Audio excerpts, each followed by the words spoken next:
Eh bien, bonjour à toutes et à tous. Très heureux de vous retrouver. Donc là, on est dans le dernier cours qui va conclure un petit peu notre étude sur la notion du silence. C'est vrai que ce cours est plus complexe. On travaille sur un texte et on essaie de rentrer un peu en profondeur, mais c'est important justement de savoir se confronter au texte et d'essayer de réfléchir en profondeur par rapport à l'enseignement que nos maîtres donnent sur cette thématique.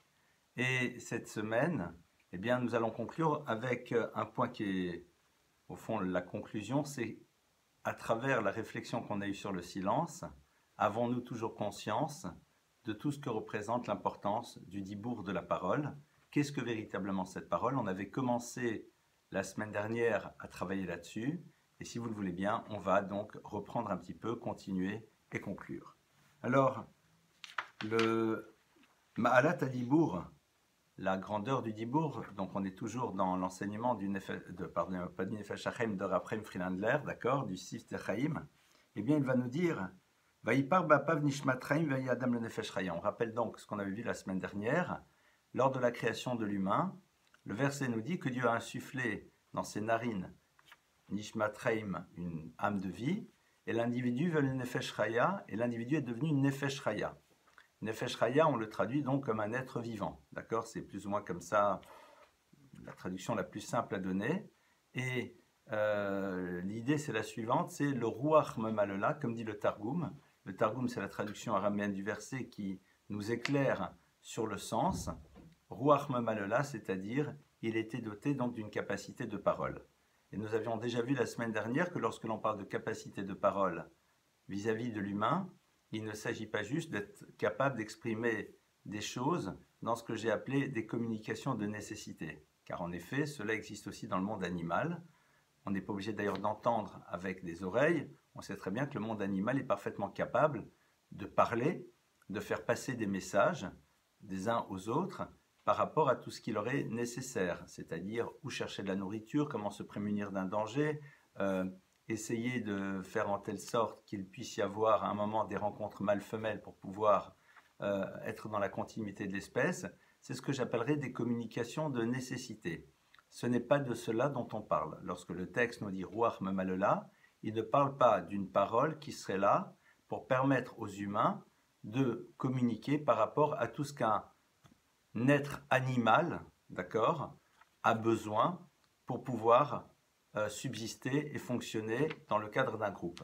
Je fais une parenthèse, si on réfléchit souvent dans l'univers des relations, et souvent même encore plus dans le cadre des relations de couple, on est beaucoup plus dans des communications de nécessité qu'autre chose. Passe-moi le sel, où est-ce qu'on va en vacances, qu'est-ce qu'on fait, qu'est-ce que tu as fait. C'est-à-dire ça ne va pas nécessairement plus loin. Ce n'est pas de cela dont on parle. De quoi on parle ici? Eh bien, c'est Ruach HaMedaberet, c'est-à-dire, comme Rashi nous dit, Nitosevbo Dea Vedibour. C'est intéressant de voir ce que Rashi nous dit, et chaque fois vous me voyez baisser les yeux parce que je regarde le texte, évidemment, parce que c'est le support en effet de notre réflexion.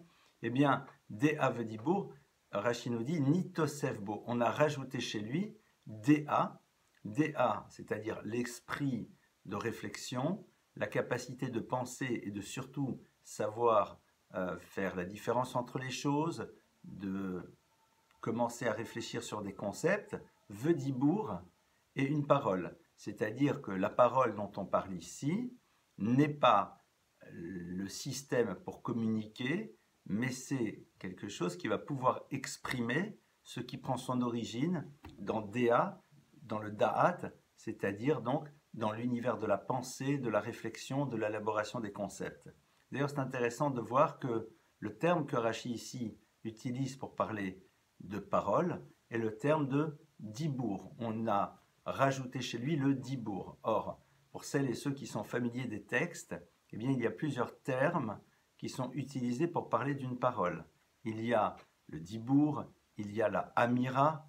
Amira, c'est un autre terme que l'on utilise pour exprimer la notion de parole. D'ailleurs, ceux qui ouvrent régulièrement les textes voient Vayomer Hashem El Moshe Lemor, et Dieu a parlé à Moïse. Le terme de Amira arrive très souvent dans la Torah. Il y a aussi le terme de Dibour.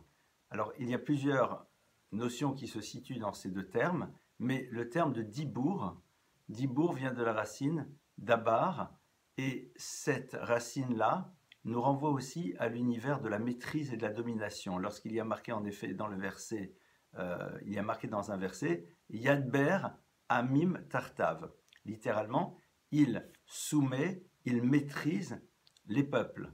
Donc la notion de dibour n'est pas juste l'univers d'une parole classique, elle est aussi la parole qui exprime la maîtrise sur quelque chose, c'est-à-dire que cette parole de l'humain, qui est l'expression du da'at, comme Rashi nous l'a dit, eh bien, c'est cette parole qui montre la dimension, et on va l'utiliser ce terme, de supériorité qu'a l'humain vis-à-vis du monde animal, qui s'exprime entre autres par cela. Désolé pour les différents spécistes, mais c'est comme ça en tout cas que la Torah nous l'exprime. Et on a donc ici l'émergence donc d'une parole qui est l'expression du da'at, c'est-à-dire d'une pensée, et qui en même temps fait de l'humain un être qui a une dimension supérieure au monde animal qui lui-même a aussi une parole, mais qui est beaucoup plus un vecteur de communication de nécessité.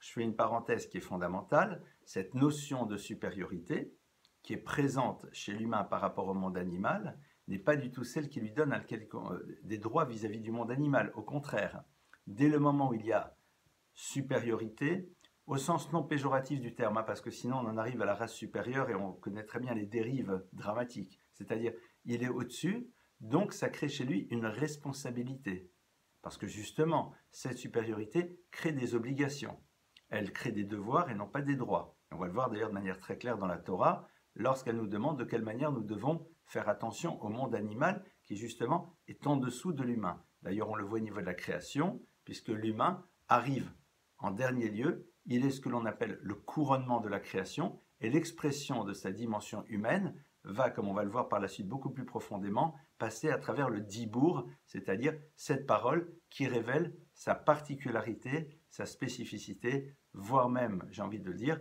sa génialité. Donc, le dibour nous renvoie déjà à la dimension particulière et spécifique de l'humain. Ça, c'est déjà donc le point de départ. Mais le Ar Biur Omek Aïnyan dit Bourkovet Hachem, dit Raprem Frinander, il faut savoir que le dibour n'est pas juste là pour pouvoir exprimer l'univers de la pensée de l'humain, mais il est aussi le lieu qui est en train de nous rappeler le lien très fort qui existe entre l'univers spirituel et l'univers matériel. C'est-à-dire que le corps peut être l'expression de quelque chose de totalement désincarné, qui est la pensée. Le lieu de rencontre entre la dimension spirituelle qui habite l'être et la dimension de matérialité, c'est au moment où cette dimension spirituelle totalement désincarnée va pouvoir émerger à travers une parole. Cette dimension-là, si ma parole ne peut l'exprimer, on n'arrive pas à la percevoir. Je peux moi-même la ressentir à l'intérieur de moi, je peux ressentir profondément ce qu'est l'univers de la spiritualité, je peux le penser, je peux l'imaginer, je peux le conceptualiser, je peux l'approfondir, je peux y adhérer, je peux le vivre, mais il est encore à l'intérieur de moi. Il n'est pas encore présent dans la réalité du monde.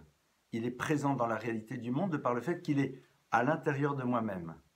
Au moment où on utilise la parole, on fait passer un concept qui était totalement désincarné dans une réalité extrêmement concrète, parce que tout simplement, il passe à travers, voilà, ma bouche, mes lèvres, ma langue, tous ces éléments, c'est les dents, tous ces éléments-là qui donnent à cette dimension spirituelle une dimension qui s'incarne dans la réalité du monde.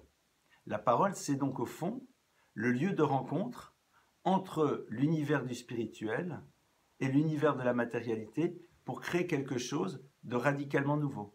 C'est-à-dire jusqu'à présent, l'expression de ma matérialité passait à travers des gestes, à travers des mouvements qui la plupart du temps sont tournés vers mes besoins physiques. Je peux éventuellement exprimer ces mouvements vers le tiers, vers l'autre, mais la dimension essentielle qui est celle de ma pensée, elle n'émerge qu'à travers ma parole. On le voit dans le monde animal, on est capable de faire preuve de bonté, de gentillesse. Vous savez très bien que la Torah, à un moment, appelle la cigogne chassida.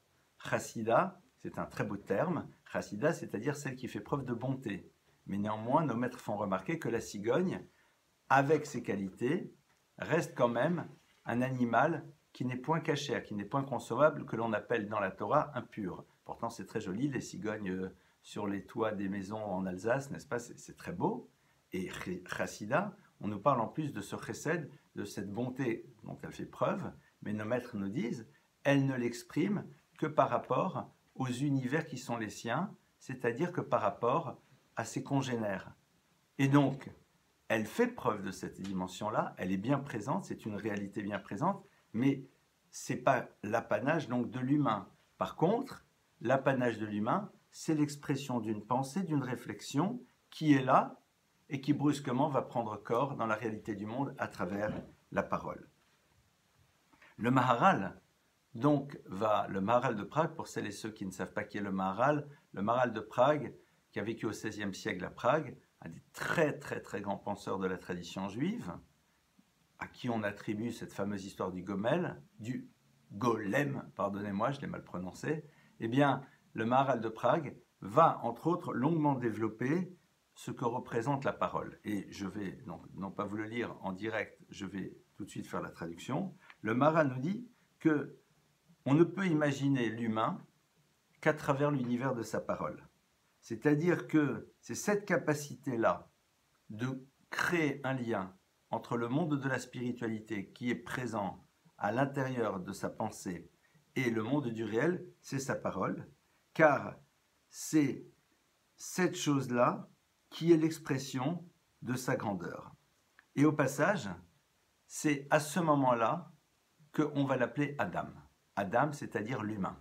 Rappelons-nous un texte très intéressant dans lequel Dieu va s'adresser à l'humain, Adam Arishon, le premier humain présent dans l'univers, et je dis bien Adam Arishon, le premier humain et non pas le premier homme, parce que si on regarde le texte, le premier humain est écrit Zachar ou Nekeva, masculin et féminin en même temps. Et c'est seulement après qu'il va y avoir cette séparation, avec d'un côté le masculin qui devient l'homme, d'accord, et le féminin qui devient la femme.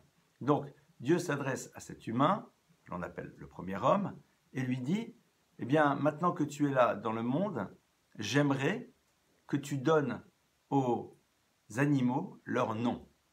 Et le texte de la Torah nous dit que c'est l'être humain qui va donner leur nom aux animaux. Pourquoi? Parce que, au fond, le nom est là pour exprimer ce qu'est une chose au niveau de son essence.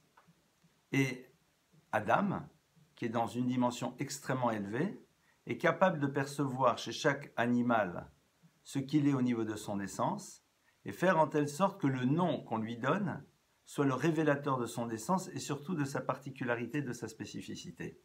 Alors, ça serait un travail beaucoup plus long de reprendre justement le nom de l'animal et de découvrir ce qui se joue à l'intérieur de son nom et comment celui-ci est révélateur de sa spécificité. Au passage, le Talmud nous parle d'un maître qui s'appelait Rabbi Meir. Rabbi Meir, Diyek Bishme, dit le Talmud. Rabbi Meir était capable d'analyser le nom des gens et à partir de l'analyse de leur nom, non pas dans des systèmes métaphysico-spatio-temporels, ce que vous voulez, non. Il était capable de pouvoir révéler leurs traits de caractère particuliers et c'est quelque chose qui est dans le domaine du possible quand on associe leur prénom, le nom des parents, enfin voilà, il y a pas mal d'éléments qui jouent bien sûr à l'intérieur de cela. Et donc, il en est de même ici. Donc Dieu dit à Adam, tu vas donner aux animaux leur nom. Et il va leur donner leur nom. Et puis quand il a terminé de leur donner leur nom, Dieu se tourne vers Adam et lui dit, et toi, c'est quoi ton nom? C'est quoi ton nom? C'est-à-dire que Dieu propose à Adam de s'interroger sur sa particularité. Et c'est très intéressant parce que, au fond, ça nous ouvre à une réflexion, je pense, beaucoup plus large, qui est ce que Dieu demande à l'humain. C'est de s'interroger sur sa particularité. Il dit, mais au fond, comment tu t'appelles? Comment, d'après toi, tu dois t'appeler? C'est-à-dire, connais-tu véritablement les éléments particuliers qui font de toi un être unique et à partir de cela, saurais-tu te donner à toi-même ton propre nom? Donc, il y a ici comme une forme de proposition qui est faite à l'humain d'être à la découverte de sa propre génialité. Au fond, on peut imaginer que le début de l'histoire de l'humain, c'est ça. C'est-à-dire, c'est la découverte de sa génialité, de sa particularité, pour par la suite comprendre la dimension de nécessité absolue de son existence dans le monde et de vouloir remplir son rôle. C'est-à-dire lorsque on nous impose et on nous dit, mais voilà, sache que ça c'est toi, ok, on peut l'entendre, c'est peut-être pas faux, mais d'une certaine manière, on le vit plus comme quelqu'un à qui on a plaqué une responsabilité et on se demande même parfois, de manière un peu suspicieuse, si ce qu'on nous a dit de nous n'est pas là pour nous amener là où on veut. Hein, c'est d'accord, tu m'as dit que ça, donc tu m'amènes là. Ici, Dieu ne dit pas à Adam comment il s'appelle. Dieu dit à Adam, c'est quoi ton nom? C'est-à-dire, prends le temps de réfléchir, prends le temps de découvrir, et à partir de là, ben c'est toi-même qui vas le découvrir. Et donc nécessairement, dès le moment où tu le découvres, tu ouvres ton monde des possibles au niveau des réalisations que tu vas pouvoir mettre en place dans l'univers. Interroger l'autre et l'amener à réfléchir pour pouvoir lui-même savoir son nom est passionnant. Si on réfléchit, ce texte est absolument incroyable. Et il mériterait un développement beaucoup plus long. Mais on va avancer sur la réponse. Puisque Dieu dit nous, alors, Adam, enfin il n'appelle pas Adam, hein, il dit nous, c'est quoi ton nom, toi? Et là, regardez la réponse. Eh bien, il a dit, moi, Naéli, c'est intéressant ce terme, le Icaré Adam. Il dit, je pense que c'est une bonne chose que de m'appeler Adam. Pourquoi? Shenivreti min Adama, car j'ai été créé à partir de Adama, c'est-à-dire du sol, de la terre. Très intéressant. C'est-à-dire que Adam dit, si je regarde au fond mon origine provient de la terre. Qu'est-ce qu'il veut dire par là? Donc il faut m'appeler Adam. C'est-à-dire que Adam sait que l'humain, sa dimension première, c'est sa dimension charnelle. Il ne peut pas en faire abstraction, il ne peut pas l'oublier, c'est-à-dire que la découverte par la suite, comme on va le voir, de la dimension spirituelle qui est la sienne, n'invalide d'aucune manière et ne met pas de côté son point de départ qui est Adama, c'est-à-dire la terre. Intéressant de voir que c'est ça que Adam va dire en premier. Il dit, c'est comme ça que je dois m'appeler. C'est-à-dire, je ne peux pas à un moment mettre de côté et oublier ce qui est la base même de ma possibilité d'exister, c'est-à-dire une dimension charnelle qui provient de la terre. D'une terre qui justement a cette particularité, si on s'y investit comme il se doit, de faire pousser quelque chose, de faire émerger quelque chose, pour peu qu'on sache nous investir comme il se doit là-dedans. Mais il continue. Eh bien, la question est la suivante. C'est que Adam est conscient aussi de sa génialité, de sa pensée, de sa réflexion. Pourquoi il ne dit pas à Dieu, au fond, je pense que ce qu'il faut m'appeler, c'est Marshava, pensée, Déa, réflexion, Sechel, intellect, que sais-je. Il aurait pu inventer un autre nom. Eh bien, il s'appelle Adam.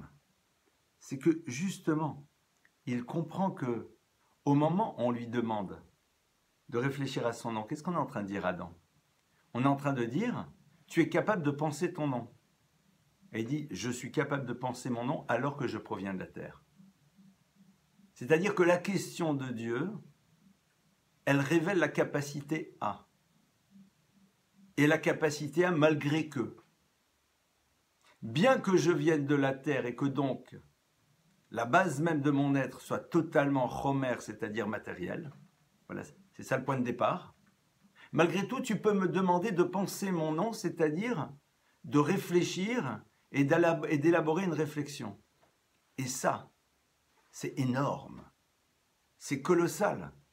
L'animal ne peut pas se donner son propre nom. Parce que justement, il est matière. et n'a pas cette capacité à penser sa propre existence. La force de l'homme, de l'être humain, c'est que je peux utiliser ma pensée pour analyser ma propre pensée. Il y a quelque chose d'énorme. Et je peux utiliser cette réalité totalement matérielle qui est le cerveau pour pouvoir penser mon identité, alors qu'au fond, la base même de cela prend sa racine dans quelque chose de matériel. C'est quelque chose qu'on avait évoqué une fois dans un cours, puisque vous savez qu'on a l'habitude, lorsque l'on va aux toilettes, lorsque l'on va faire ses besoins qui nous rappellent notre dimension totalement humaine-animale. D'ailleurs, vous savez que c'est intéressant parce que le pharaon, là, ce fameux pharaon d'Égypte, qui ne veut pas laisser sortir les enfants d'Israël, va tous les jours au Nil, très très tôt le matin, pour faire ses besoins, parce que, comme il est Dieu, il n'est pas soumis à des contingences matérielles, donc personne ne doit le voir à un moment se lever pour montrer que la partie animale est quand même présente chez lui. Et on a l'habitude, la loi nous dit que lorsque l'on a terminé de faire ce que l'on doit faire, que l'on sort, on doit bien sûr se laver les mains. Donc intéressant de voir que depuis toujours, il y a cette dimension d'hygiène, mais une fois qu'on s'est bien lavé les mains, on doit faire une bénédiction dans laquelle d'abord on célèbre le corps qui fonctionne. Pardonnez-moi de dire comme ça, la tuyauterie et la plomberie fonctionnent. Les choses sont là, les nutriments restent, les excréments sortent, la plomberie fonctionne, ça marche, c'est incroyable, l'organisation du corps. Et on termine, on dit « Refer chol bassar, béni sois-tu Dieu qui guérit toute chair » ou « Mafli la sot » et qui fait des choses incroyables. Mafli la sot, ça veut dire cette chose, ça vient du terme « pélé ». Pélé, c'est extraordinaire. C'est quoi la dimension extraordinaire? Dit le Rama Rabbi Moshe Isserles, un des grands maîtres du XVIe siècle, il dit c'est par le fait qu'un organe totalement matériel, qui est le cerveau, est à l'origine de quelque chose de totalement spirituel. Donc Adam dit à Dieu, mais au fond, l'expression de ma grandeur, c'est d'être capable de me nommer moi-même, je me nomme moi-même, alors qu'au fond, je suis un être complètement physique, matériel, totalement charnel. Et il y a quelque chose d'énorme là-dedans.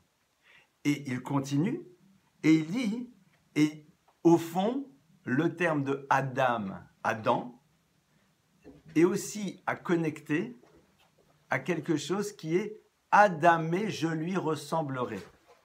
Je lui ressemblerai, c'est-à-dire je ressemblerai à Dieu.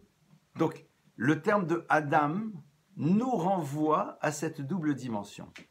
Et au passage, si on va un tout petit peu plus loin, le mot Adam, Adam, allez, on va faire un peu, non pas de numérologie, c'est pas de ça dont il s'agit, on va faire de la gematria. C'est-à-dire, on va prendre la valeur numérique des lettres qui constituent le mot Adam, puisque vous savez qu'en hébreu, chaque lettre a une valeur numérique. Adam, Adam, Aleph, la première lettre, qui a comme valeur numérique 1, Dalet, D, Ad, qui vaut 4, Adm, la troisième lettre qui est le M, qui vaut 40. L'hébreu est une langue consonantique. Pour ceux qui ne sauraient pas, Adam, le AA, d'accord, qu'on met, ce ne sont que des voyelles. Les voyelles, on les met sous les lettres, sous les consonnes. Elles n'ont pas une réalité en tant que telle. Elles sont mises sous les consonnes. Et donc, le terme, en vérité, est constitué essentiellement des consonnes. Aleph, Dalet même, on a comme valeur numérique 1 plus 4 plus 40. Et tous les distingués mathématiciens qui sont là et qui nous écoutent savent que la somme des 3 lettres fait 45. Le 40 a comme valeur numérique même, me, et le 5 a comme valeur numérique he. Me, he, ça fait le mot ma, et ma c'est quoi? C'est pourquoi. Le principe de l'interrogation qui est le propre de l'humain. C'est-à-dire qu'au moment où Adam dit « moi au fond je m'appelle Adam », le fait que tu m'aies posé la question est révélateur de ma particularité, qui est de savoir faire émerger une pensée, une réflexion, penser ce que je suis, penser mon identité, alors que je suis une réalité physique. Donc en même temps, c'est me rappeler que c'est là où se situe l'essentiel de moi-même. Et l'essentiel de moi-même, il est où? Dans la capacité du questionnement. Du ma, du questionnement. Le questionnement qui est ici, ma, c'est quoi? Le quoi des choses. Le quoi des choses. Et on va aller plus loin. En hébreu, l'expression de la pensée c'est l'aboutissement à ce qu'on appelle la chokhma, la sagesse. On dit de quelqu'un Talmid Chacham, un élève sage, d'accord? Chokhma, chokhma c'est la sagesse, donc c'est la conséquence de cette pensée qu'on est capable d'élaborer sur la base d'une réalité matérielle. Et chokhma, c'est 4 lettres. Les 2 premières chokh, avec ces 2 lettres, vous faites le mot koach. Ce sont les mêmes lettres. Alors, pour ceux qui ne connaissent pas l'hébreu, c'est peut-être un peu compliqué, j'en suis désolé, mais en vérité, pour ceux qui connaissent, c'est d'une simplicité enfantine. On a ici un mot à 4 lettres, on prend les 2 premières, et les 2 premières ensemble font un premier mot, qui est le mot koach, qui veut dire la force. Et les 2 dernières lettres du mot chokhma, c'est ma. Ma, c'est quoi? C'est du quoi. Et la sagesse, c'est quoi? C'est koach ma, la force du quoi, la force du pourquoi, la capacité de poser des questions, c'est-à-dire d'être dans une recherche, d'être dans un désir d'avancer. Et au passage, pourquoi pour la tradition juive, la sagesse, c'est la capacité de poser des questions? Parce que quand vous posez des questions, vous vous exposez à des réponses. Et donc, nécessairement, la question peut être source de mouvement et non pas juste d'entretien de ma réalité matérielle et physique. Et ça, évidemment, ça change tout.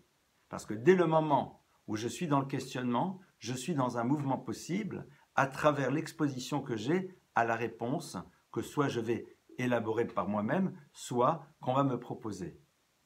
Et c'est là où, en effet, beaucoup de choses peuvent changer.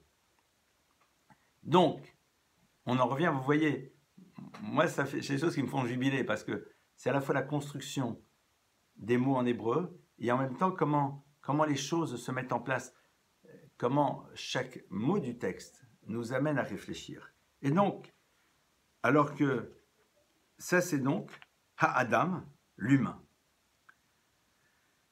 Donc, l'individu a compris que son identité, c'était au fond être dans la découverte de sa particularité.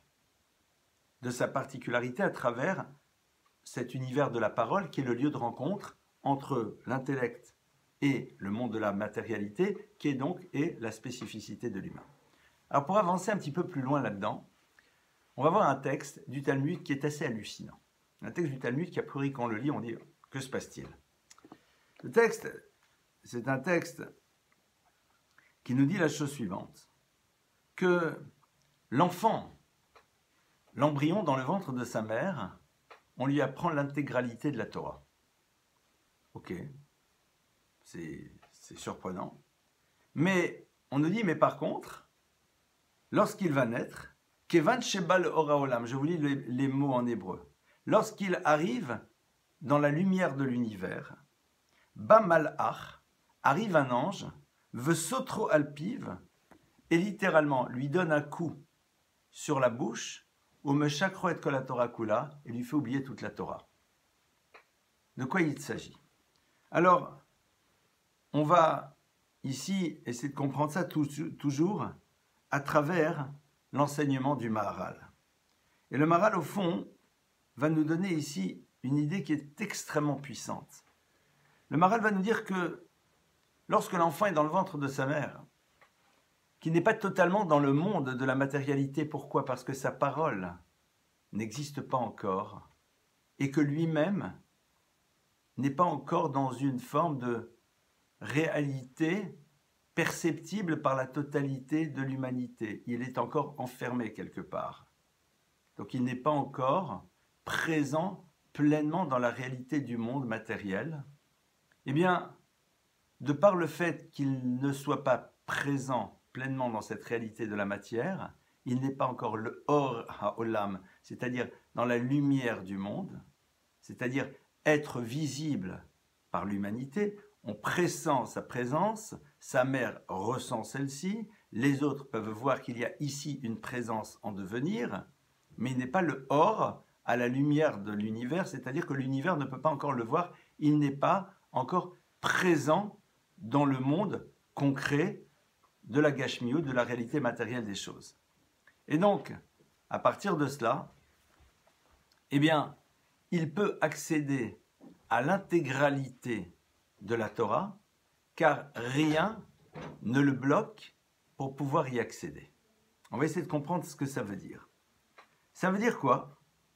Eh bien, elle peut voir, dit le texte, non seulement il peut connaître l'intégralité de la Torah, mais il y a marqué qu'il voit l'univers d'une extrémité à l'autre. C'est-à-dire qu'il est dans ce qu'on appellerait une forme de pureté spirituelle absolue, et son regard n'est entravé par rien de matériel. Donc son regard va au-delà de tout ce que l'on peut imaginer dans la réalité du monde matériel. Et puis, il naît. Il naît. Et d'ailleurs, ce qui nous permet d'identifier la naissance d'un enfant, c'est ses premiers cris, c'est son vagissement. C'est-à-dire, lorsque l'on entend quelque chose qui va être ce que j'appellerais l'embryon de la parole. Le moment où, en effet, ce qui était fermé s'ouvre, ce qui était ouvert va se fermer, dans une très belle lecture du Talmud. Et donc, il se retrouve maintenant dans un contact réel avec le monde de la matière, et donc sa dimension spirituelle potentielle qui est présente à l'intérieur de lui, eh bien, prend contact avec le monde de la matière. Et c'est à ce moment-là, eh bien, qu'est-ce qui va se passer? L'ange vient et tape là, sur la bouche, c'est-à-dire sur le lieu de rencontre, et dit maintenant, ça y est, la dimension de spiritualité absolue que tu vivais lorsque tu étais dans le ventre de ta mère ne peut plus être totalement présente car tu viens de rencontrer le monde de la matière. Et cette rencontre que tu fais avec le monde de la matière, c'est bien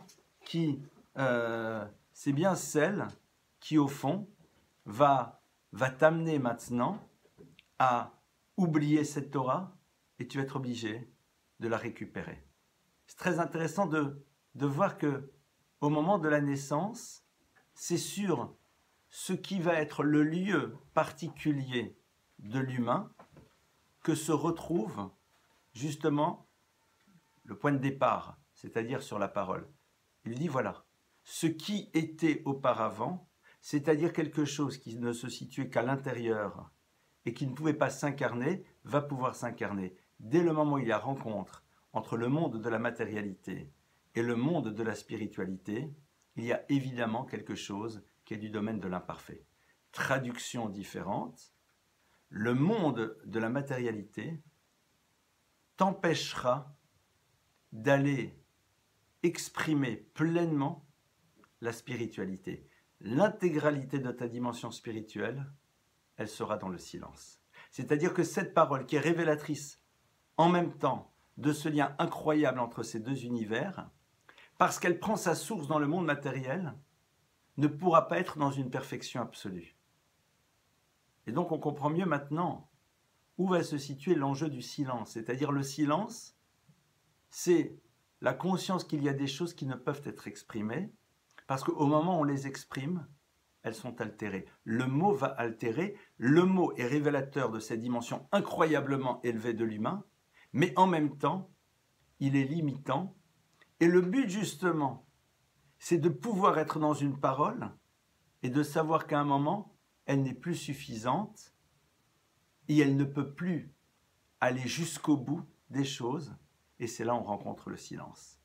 On a vu d'abord le silence qui était le lieu de construction de l'individu, mais maintenant on voit que ce silence, il est le lieu de l'expression de la dimension spirituelle la plus élevée de l'être, parce qu'on est arrivé aux limites de la parole.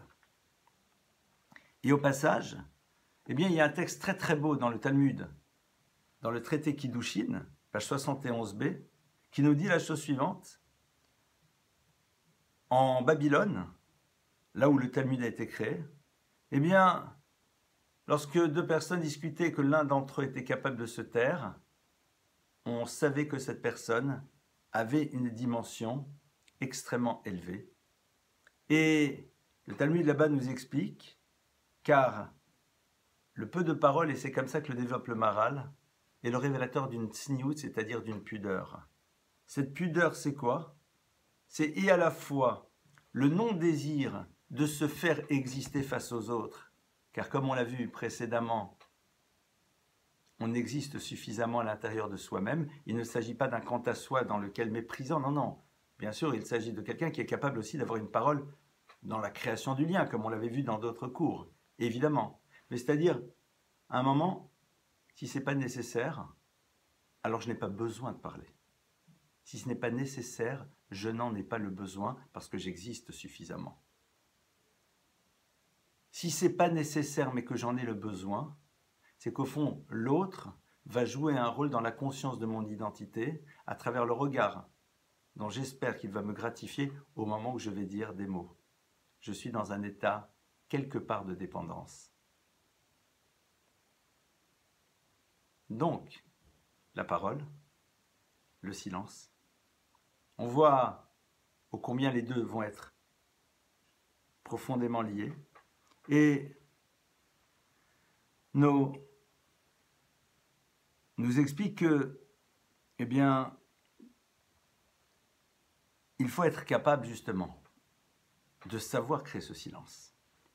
Mais savoir le créer, ce n'est pas s'obliger à se taire. C'est être tellement construit à l'intérieur que ce silence sera présent dès lors que la parole ne sera pas nécessaire. C'est cette construction intérieure qui va faire émerger le silence. Le silence, comme je l'ai dit, qui sera présent lorsque la parole n'est pas nécessaire. Lorsque la parole est nécessaire, elle se doit d'être et il faut qu'elle soit.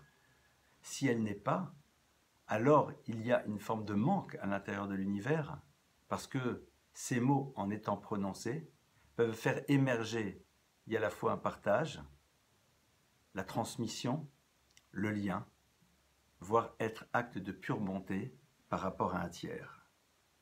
Eh bien, il y a quelque chose ici de très intéressant, c'est que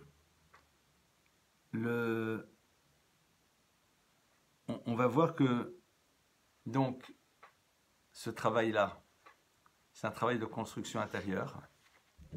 Et nos maîtres nous disent que sur 10 mesures de parole, 9 mesures de parole ont été prises par les femmes. Alors bien sûr, les gens disent « Oh là là, c'est-à-dire que les femmes, elles bavardent, etc. etc. » Eh bien, on est en train de dire la chose suivante. C'est que d'abord, la femme a suffisamment conscience de ce qu'elle est pour ne pas avoir besoin d'exister à travers sa parole.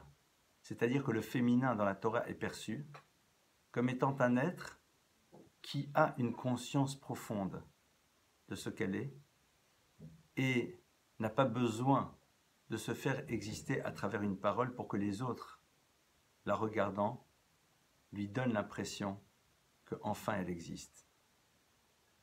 C'est pour cela que d'un côté, cette notion de pudeur existe, et de l'autre côté, la parole peut être présente. Mais pourquoi elle est tellement présente chez le féminin, disent nos maîtres?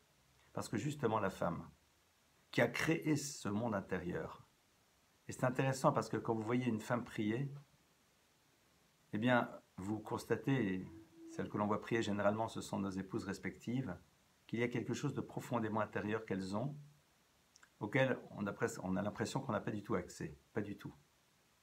Et comme justement cette dimension intérieure est profondément là, alors leur parole est là pour pouvoir créer des liens dans le monde, parce que justement c'est au passage une de leurs responsabilités. La parole chez l'homme est beaucoup plus dangereuse, parce qu'elle lui permet de se faire exister et l'empêcher d'exister réellement. Parce que la femme, au plus profond d'elle-même, a su ce que veut dire exister, et bien sa parole est là pour remplir la fonction réelle qui doit être la sienne à l'intérieur de l'univers. Voilà quelques points de réflexion.